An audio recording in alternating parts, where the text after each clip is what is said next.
ফের বাঘের আতঙ্ক। নদীর চরে টায়ার ও মশাল জেলে পাহারা, রাতে বাঁশ লাঠি নিয়ে পাহারা। পাথর প্রতিমা শ্রীধরনগর গ্রাম পঞ্চায়েতে বাঘের পায়ের ছাপ। বাঘের আতঙ্কে গ্রামবাসীরা খবর দেওয়া হয় বন দফতরে।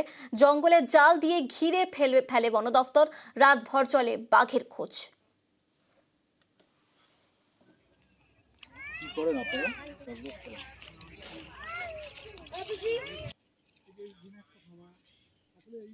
এই বাঘটা আজকে মিনিমাম 2 মাস আসছে। 2 মাস বাঘটা এসে এলাকা যা সন্ত্রাস করতেছে, বা মানুষ ভয়, এখন থেকে মানুষ ঘর থেকে বেরোতে পারেনি। ফরেস্টকে খবর দিল, ফরেস্ট এলো, ওই জাল ঘেরাঘেরি একটু খেলাখেলি করতে চলে গেল।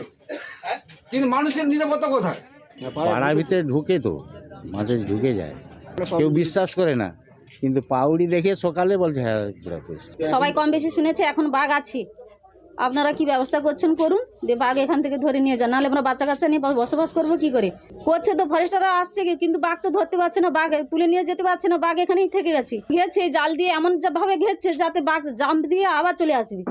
এরকম ঘেরার কি মানে হয়? আমাদের খুব আতঙ্ক হচ্ছে। কেন?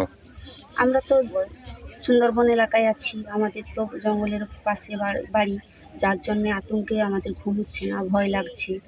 1 মাস ধরে এরকম যাতায়াত করছে, সবসময় শুনতে পাচ্ছি আমাদের শরীরে আতঙ্ক। 1 মাসটা তো আর 1 দিন নয়, খুব ভয়েই আছি আমরা।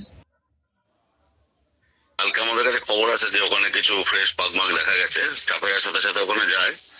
আজকে সকালে কনফার্ম হয় যে হ্যাঁ ফ্রেশ বাঘ আছে এবং বাঘ ওখানে রয়েছে।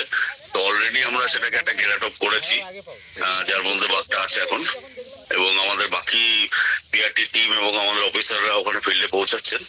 তারা সরজমিনে ওটা খতিয়ে দেখার পরে তারপরে পরবর্তী কি পদক্ষেপ করবো আমরা সেটা ঠিক করবো।